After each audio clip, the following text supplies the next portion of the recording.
ব্যাপার, মেয়ে এখন ফোন করছে কেন? হ্যাঁ রে মা, বল। কি, তুই আজকে বাড়ি আসছিস? বলছি শুন, ট্রেনে কিন্তু খুব ভিড়, তোকে শাড়ি পরে আসার দরকার নেই, তুই বরং একটা চুড়িদার পরে চলে আয়। ঠিক আছে মা। ঠিক আছে, সাবধানে আয়। মা, আমি একটু আসছি। এ কি বৌমা, তুমি এটা কি ড্রেস পরেছো? তুমি না বাড়ির বউ? আমাদের বাড়ির একটা মান সম্মান আছে তো নাকি? তুমি এই ড্রেস পরে কোথায় যাচ্ছ?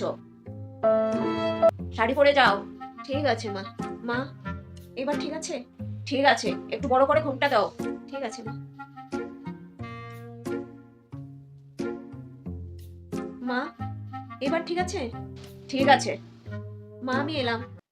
কি বিচার, মেয়ের কষ্ট হবে বলে মেয়েকে বললো চুড়িদার পরে আসতে, আর বৌমার বেলায় শাড়ি পরে যাও, না হলে নাকি সম্মান নষ্ট হবে। আচ্ছা, মেয়ে আর বৌমাকে কি শাশুড়িরা কোনোদিনও এক চোখে দেখবে না? তারা কি একবারও ভেবে দেখে না আমিও কারোর বাড়ির মেয়ে?